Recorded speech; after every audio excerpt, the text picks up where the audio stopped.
বিশ্বজুড়ে সংঘাত, সামরিক উত্তেজনা এবং ভয়াবহ প্রাকৃতিক দুর্যোগের খবর সব মিলিয়ে এক অস্থির সময় পার করছে বিশ্ব। আন্তর্জাতিক প্রচেষ্টা ব্যর্থ করে যুদ্ধবিরতি লঙ্ঘন অব্যাহত রেখেছে ইসরায়েল। গাজায় স্বাস্থ্য মন্ত্রণালয়ের তথ্য অনুযায়ী নিহতের সংখ্যা এখন ৬৯,০০০ ছাড়িয়েছে, যা মানবিক বিপর্যয়ের চিত্রকে আরও ভয়াবহ করে তুলছে। প্রকৃতির তাণ্ডবে বিপর্যস্ত ফিলিপাইন সুপার টাইফুন ফুং-ওং দেশটির মূল ভূখণ্ডে আঘাত হেনেছে, যার ফলে ব্যাপক ক্ষয়ক্ষতি এবং স্থানীয়দের বাস্তুচ্যুতি ঘটেছে। রুশ প্রেসিডেন্ট ভ্লাদিমির পুতিনের নির্দেশে পারমাণবিক অস্ত্র পরীক্ষার প্রস্তুতি শুরু করছে রাশিয়া। যুক্তরাষ্ট্রের পাল্টা পদক্ষেপ হিসেবে আসা এই ঘোষণা আন্তর্জাতিক অস্ত্র নিয়ন্ত্রণ নিয়ে নতুন করে উদ্বেগ সৃষ্টি করেছে। গাজায় সংঘাতের প্রভাবে লেবানন সীমান্তেও উত্তেজনা বেড়েছে। ইসরায়েলি বিমান হামলায় লেবাননে ৩ জন নিহত হওয়ার ঘটনা সীমান্ত সংঘাত আরও তীব্র হওয়ার আশঙ্কা বাড়িয়েছে। এই গুরুত্বপূর্ণ ঘটনাগুলোর বিস্তারিত বিশ্লেষণ ও আপডেটেড খবর পেতে আমাদের চ্যানেলটি সাবস্ক্রাইব করে যুক্ত থাকুন। এই বিষয়ে আপনার মতামত ও বিশ্লেষণ নিচে কমেন্ট করে আমাদের জানাতে পারেন। এতক্ষণ শুনছিলেন সংবাদ শিরোনাম, এখন বিস্তারিত। যুদ্ধবিরতি লঙ্ঘন করে গাজায় চলছে ইসরায়েলি আগ্রাসন, নিহত ছাড়ালো ৬৯,০০০। আন্তর্জাতিক চাপ ও মধ্যস্থতাকারীদের প্রচেষ্টায় ঘোষিত যুদ্ধবিরতি চুক্তিকে লঙ্ঘন করে গাজায় ইসরায়েলি প্রতিরক্ষা বাহিনীর আগ্রাসন নিশ্চিত করা এবং বেসামরিকদের নিরাপদ স্থানে সরে যাওয়ার সুযোগ দেওয়া, কিন্তু তা ব্যর্থ হওয়ায় মানবিক করিডোরগুলো কার্যত অকার্যকর হয়ে পড়েছে। গাজার দক্ষিণাঞ্চল, যা একসময় নিরাপদ এলাকা হিসেবে বিবেচিত হয়েছিল, সেখানেও এখন ব্যাপক হারে হামলা চালানো হচ্ছে। আন্তর্জাতিক মানবাধিকার সংস্থাগুলো এই যুদ্ধবিরতি লঙ্ঘনের তীব্র নিন্দা জানিয়েছে এবং অবিলম্বে সংঘাত বন্ধের জন্য ইসরায়েলের প্রতি আহ্বান জানিয়েছে। জাতিসংঘের মহাসচিব গাজায় অবিলম্বে একটি স্থায়ী ও নিঃশর্ত যুদ্ধবিরতির জন্য নিরাপত্তা পরিষদে প্রস্তাব তোলার কথা বলেছেন। তাদের মতে ৬৯,০০০-এর বেশি মানুষের প্রাণহানি কোনোভাবেই মেনে নেওয়া যায় না এবং এর জন্য আন্তর্জাতিক তদন্ত হওয়া উচিত। অন্যদিকে ইসরায়েল সরকার এই দাবি আন্তর্জাতিক সমাজে প্রশ্নবিদ্ধ হচ্ছে। পরিস্থিতি এতটাই গুরুতর যে খাদ্য ওষা জানিয়েছে। ফিলিপাইনে আঘাত হানল সুপার টাইফুন ফুং-ওং, ব্যাপক ক্ষয়ক্ষতি ও বাস্তুচ্যুতি। দক্ষিণ পূর্ব এশিয়ার দেশ ফিলিপাইনে আঘাত হেনেছে অত্যন্ত শক্তিশালী সুপার টাইফুন ফুং-ওং, স্থানীয় নাম ওয়ান। এটি দেশটির মূল দ্বীপ লুজনের উত্তর পূর্ব উপকূলীয় অঞ্চলে আঘাত হানার পর ব্যাপক ধ্বংসযজ্ঞ ঘটিয়েছে। টাইফুনটির বাতাসের গতিবেগ প্রতি ঘণ্টায় ২৫০ কিলোমিটার পর্যন্ত ছিল, যা ঘরবাড়ি, কৃষিজমি ও অবকাঠামোর মারাত্মক ক্ষতি করেছে। স্থানীয় আবহাওয়া দপ্তর জানিয়েছে, টাইফুনটি ফিলিপাইনের লুজন দ্বীপের কুইজন প্রদেশ দিয়ে প্রথম প্রবেশ করে এবং এর প্রভাবে রাজধানী ম্যানিলা ও এর পার্শ্ববর্তী অঞ্চলগুলোতে ভারী বৃষ্টিপাত শুরু হয়। টাইফুনের ফলে প্রধানত দুটি বড় সমস্যা তৈরি হয়েছে: ব্যাপক বন্যা ও ভূমিধস।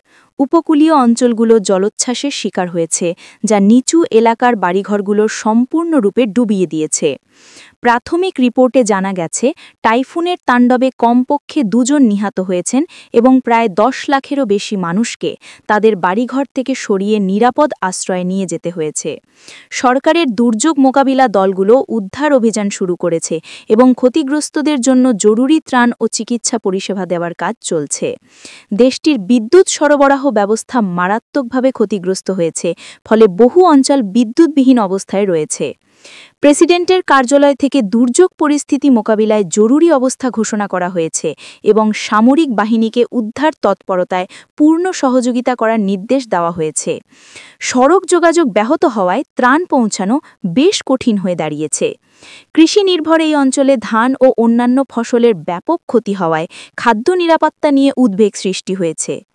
ফুং-ওং ফিলিপাইন অতিক্রম করার পর এখন পশ্চিম দিকে দক্ষিণ চীন সাগরের দিকে অগ্রসর হচ্ছে, তবে এর প্রভাব এখনও দেশটির উত্তরাঞ্চলে অনুভূত হচ্ছে।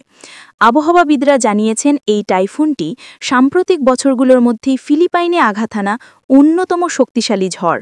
সরকার দ্রুত ক্ষয়ক্ষতি নিরূপণ করে আন্তর্জাতিক সাহায্যের জন্য আবেদন জানানোর প্রস্তুতি নিচ্ছে। আমাদের পাশে থাকুন। পারমাণবিক অস্ত্র পরীক্ষার প্রস্তুতি নিচ্ছে রাশিয়া, বিশ্বজুড়ে উত্তেজনার পারদ বৃদ্ধি। মস্কো, তারিখ। বিশ্বজুড়ে সামরিক উত্তেজনা নতুন করে বৃদ্ধি পাওয়ার ইঙ্গিত পাওয়া যাচ্ছে। সম্প্রতি রুশ প্রেসিডেন্ট ভ্লাদিমির পুতিন দেশটির প্রতিরক্ষা ও পারমাণবিক শক্তি বিষয়ক শীর্ষ কর্মকর্তাদের সঙ্গে এক বৈঠকে পারমাণবিক অস্ত্র পরীক্ষার সম্ভাব্য প্রস্তুতি শুরু করার নির্দেশ দিয়েছেন বলে খবর পাওয়া গেছে। এই পদক্ষেপকে শীতল যুদ্ধের অবসানের পর পারমাণবিক অস্ত্র প্রতিযোগিতা পুনরায় শুরু করার এক বিপজ্জনক সংকেত হিসেবে দেখা হচ্ছে। জানা গেছে, যুক্তরাষ্ট্রের পক্ষ থেকে আনুষ্ঠানিকভাবে পারমাণবিক পরীক্ষা শুরু করার ঘোষণার পরই রাশিয়া এই পাল্টা পদক্ষেপ নিতে উদ্যোগী হয়েছে। এই ঘটনা ১৯৯৬ সালের ব্যাপক পারমাণবিক পরীক্ষা নিষিদ্ধকরণ চুক্তি সিটিবিটি এর ওপর একটি বড় আঘাত। যদিও রাশিয়া এখনও আনুষ্ঠানিকভাবে এই পরীক্ষা শুরু করেনি, তবে প্রস্তুতি শুরু করার নির্দেশ আন্তর্জাতিক মহলে গভীর উদ্বেগ সৃষ্টি করেছে।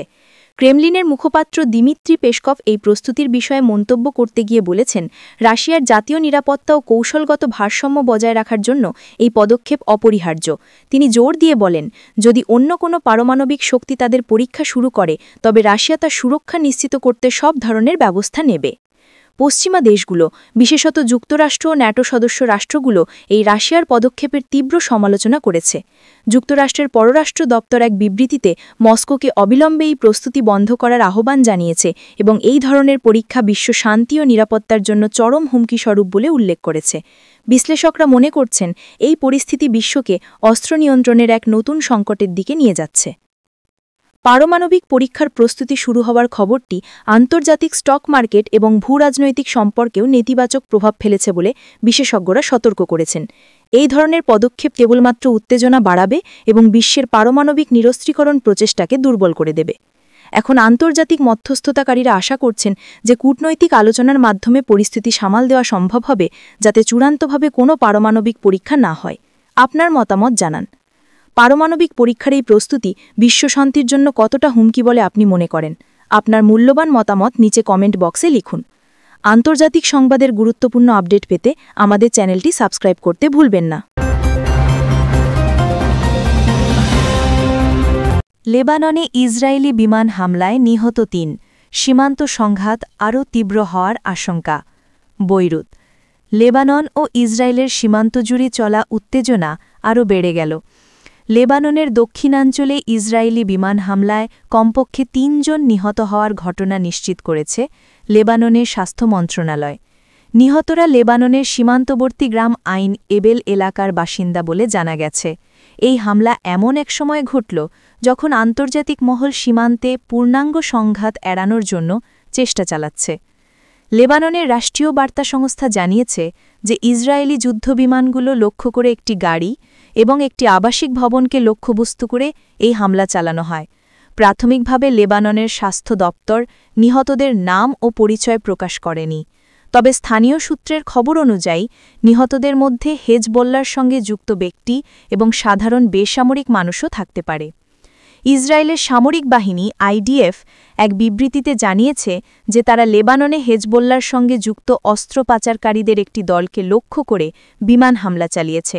তাদের দাবি যে এই দলটি সীমান্ত এলাকায় ইসরায়েলের উপর হামলা চালানোর জন্য অস্ত্র ও সামরিক সরঞ্জাম সংগ্রহ করছিল। ইসরায়েল নিয়মিতভাবেই দাবি করে আসছে যে তারা কেবল নিজেদের প্রতিরক্ষার জন্য হেজবোল্লার সামরিক লক্ষ্যবস্তুতে আঘাত হানছে। এই হামলার ঘটনা লেবানন ইসরায়েল সীমান্তে উত্তেজনাকে নতুন উচ্চতায় নিয়ে গেছে। গত কয়েক মাস ধরে এই দুই দেশের সীমান্ত এলাকায় প্রায় প্রতিদিনই পাল্টাপাল্টি গোলাবর্ষণ ও রকেট হামলা হচ্ছে। লেবাননের প্রধানমন্ত্রী এই হামলাকে তাদের সার্বভৌমত্বের ওপর নগ্ন হস্তক্ষেপ বলে আখ্যা দিয়েছেন এবং জাতিসংঘের নিরাপত্তা পরিষদে এর প্রতিবাদ জানিয়েছেন।